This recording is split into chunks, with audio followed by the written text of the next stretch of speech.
Bonjour et bienvenue sur la chaîne Mystic Fibrae. Mystic Fibrae, c'est ma chaîne, moi c'est Pauline. Et on se retrouve aujourd'hui pour ce 28e jour de Vlogtober.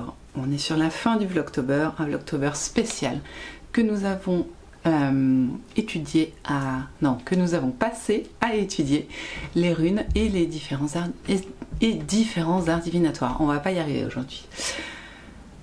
Écoutez, aujourd'hui c'est complètement fou. On est sur la dernière rune, une rune qui est séparée des autres, parce qu'en réalité les runes Futhark qu'on a étudiées jusqu'à maintenant, il n'y en a que 24, mais au fur et à mesure il y en a une dernière qui a été rajoutée et c'est d'elle dont nous allons parler maintenant. Comme d'habitude, nous allons qu'est-ce que je voulais dire, nous allons avant voir l'almanach de la sorcière, puis nous tirerons une carte de l'oracle du jour. Voilà. Alors aujourd'hui, le 28, à l'oracle de la sorcière, pas l'oracle, pardon. L'almanach de la sorcière, c'est la Saint-Simon le Cananéen, patron des scieurs de long. Je sais même pas ce que je lis. Scieur de long, c'est quoi un scieur de long? Bon, le génie du jour, c'est Ashiaya. C'est un génie bon et patient qui fait découvrir les secrets de la nature et aide l'industrie.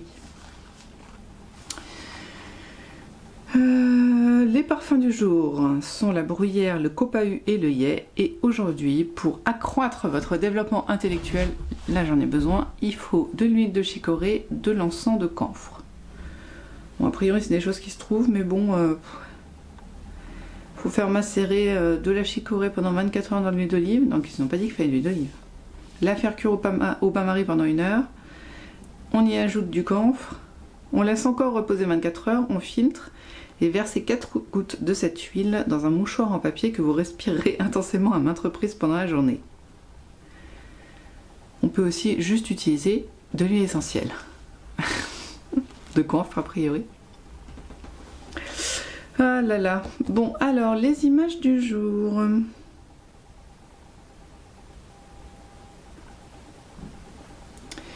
On a une jolie reproduction là. Hop, qui est très mignonne. Et là, c'est quoi ça? Utiliser les vertus des huiles essentielles. C'est la légende de cette image.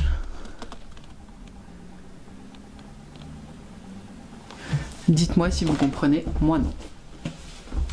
Alors, donc pour la dernière rune que nous avons Ir. Alors il l'appelle Ir, moi dans mon livre il l'appelle comment? Weird. Donc ça marche. Alors en plus ça va être un peu court parce que elle n'a pas le même tableau que pour les autres, c'est-à-dire qu'elle n'a pas les mêmes on n'a pas les mêmes infos. Bon. Alors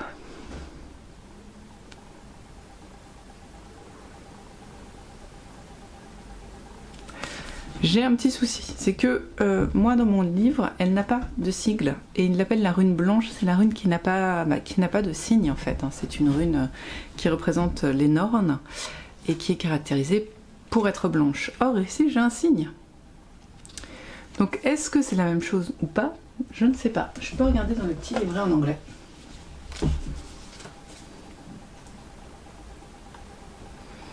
Unseen attack.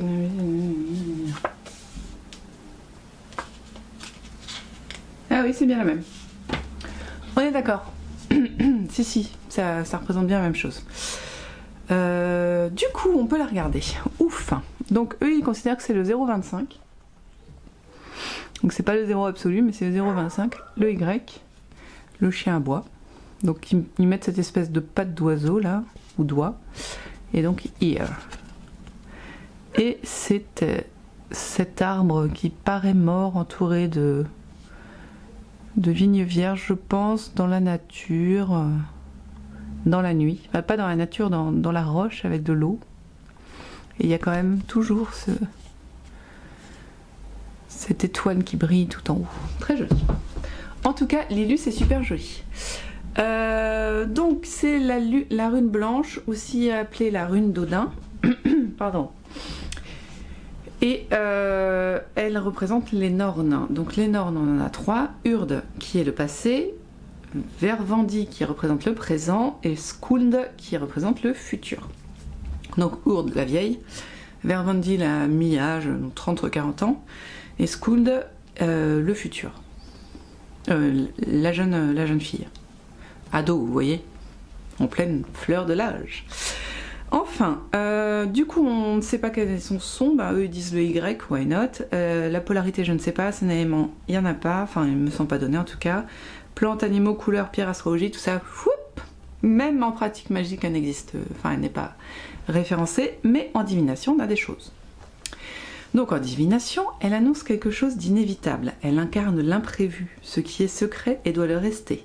Les événements qui ne doivent pas être révélés pour le bien de la situation. Selon le tirage, elle peut être positive ou négative. Il faut bien regarder les runes qui sont autour.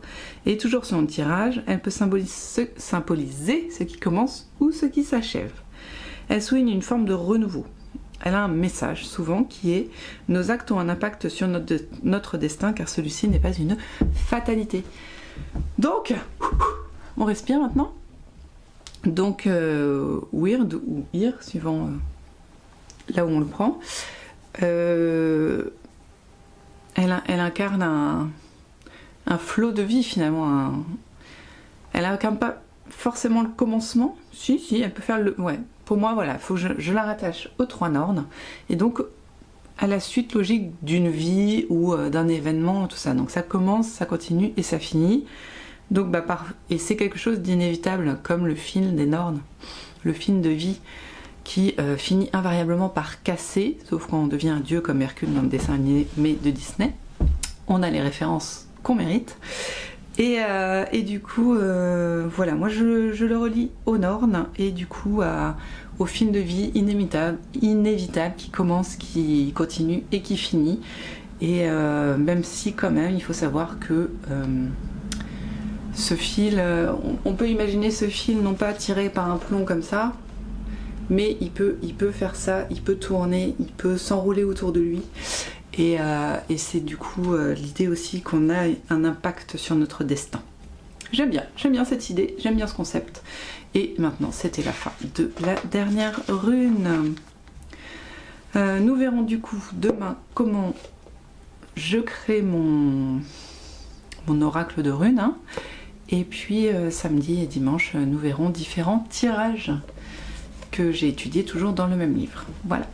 Bon, on va tirer la carte du jour. Et on va rester sur l'oracle des animaux parce que c'est toujours un petit peu serré le timing les vendredis. Donc, oracle.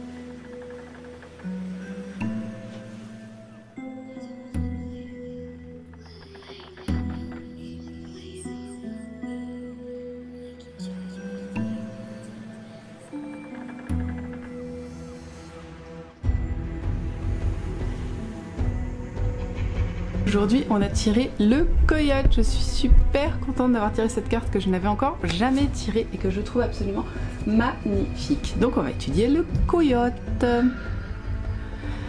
Alors, le coyote, qu'est-ce que je peux vous dire de lui? Déjà, je le trouve assez féminin. On a souvent eu des couleurs plus foncées, plus bleutées, rouges, noires, mais jamais ce violet et rose là. Donc personnellement, je le trouve assez féminin. Un regard doux, très gentil, justement un petit peu maternel aussi, pourquoi pas. On a des parures aussi, comme un collier, là, un masque, sympa. Et que représente le coyote? Le coyote est plutôt un animal qu'on définit, alors je connais pas bien cet animal, hein, mais j'ai tendance à le définir comme un animal seul. Il vit pas comme les loups en groupe. Ça a beau être un canidé, il est quand même sauvage. C'est un animal du désert qui sait se dépêtrer de beaucoup de problèmes. Il a une vie difficile, mais il sait prendre parti de tout, du moindre avantage, il va pouvoir en tirer parti. Je sais pas, c'est pas méga clair, mais je sais que vous me comprenez. Soyez avec moi dans ce coup-là. Voilà, donc un animal débrouillard, intelligent et parfois solitaire, mais là je trouve qu'il représente un petit peu la féminité dans ce dessin. Donc je vais regarder ce que me dit le petit livret. L'histoire du féminin dans le livret, hein. Là il n'y a que moi qui l'ai vu, mais bon, qui l'ai vu, qui croit le voir en tout cas, mais c'est quand même très intéressant. La sagesse derrière l'épreuve. Le message du coyote est difficile à entendre puisqu'il a trait à la dualité des choses, nous y invitant à voir le bien dans le mal et le mal dans le bien. Faut savoir que dans la cosmogonie amérindienne, le coyote c'est la créature de l'hiver, une créature qui apporte la mort. Toutes les mauvaises choses de la création lui sont attribuées. Sympa. Mais pourtant, il faut voir que c'est par ces mauvaises choses qu'on peut voir les bonnes. C'est-à-dire que si on vivait dans le paradis où il n'y avait que des choses qui nous faisaient plaisir, est-ce qu'on finirait pas par se lasser et par ne plus prendre plaisir dans les choses qui nous font plaisir? Vous voyez le cercle vicieux là? S'il n'y avait pas d'hiver, on n'apprécierait pas la chaleur, et s'il n'y avait pas d'été, on n'apprécierait pas de pouvoir reporter nos petits pulls douillets. Donc voilà, le coyote c'est une épreuve, mais une épreuve qui est là pour nous montrer que la suite, tout ce qui était avant, en tout cas qu'il y a eu des choses positives et que ça n'est qu'une façade, ce négatif. Et il parle aussi de la ruse du coyote. C'est-à-dire qu'un mal a permis l'émergence d'un bien, ou parfois le bien a permis l'émergence d'un mal. Il ne faut pas juger trop vite la situation, mais prendre un petit peu de recul pour pouvoir ensuite l'analyser et tirer des... Comment on dit? Pas des réflexions, mais des enseignements, des situations dont nous sommes passés. Et bien écoutez, j'aime énormément la carte du coyote, juste parce que je la trouve absolument magnifique. Et je trouve que son sujet est très intéressant. Alors qu'est-ce qu'il veut dire pour vous aujourd'hui? Je ne sais pas. Moi non plus, je ne sais pas ce qu'il veut dire pour moi aujourd'hui, mais c'est quand même sympa. C'est sympa d'avoir le coyote. Voilà, je suis très contente de l'avoir eu. Sur ce, eh bien écoutez, je vais vous laisser parce qu'il va falloir que je retourne travailler. Et bien sûr, on se retrouve demain pour la création de nos runes. Et puis après les tirages, tout ça, hein. Je vous ai déjà dit ça depuis 3 jours, donc à très bientôt. Dites-moi ce que vous avez pensé des différentes cartes du coyote et de Ir. Voilà, je suis très impatiente d'entendre vos retours. À très bientôt.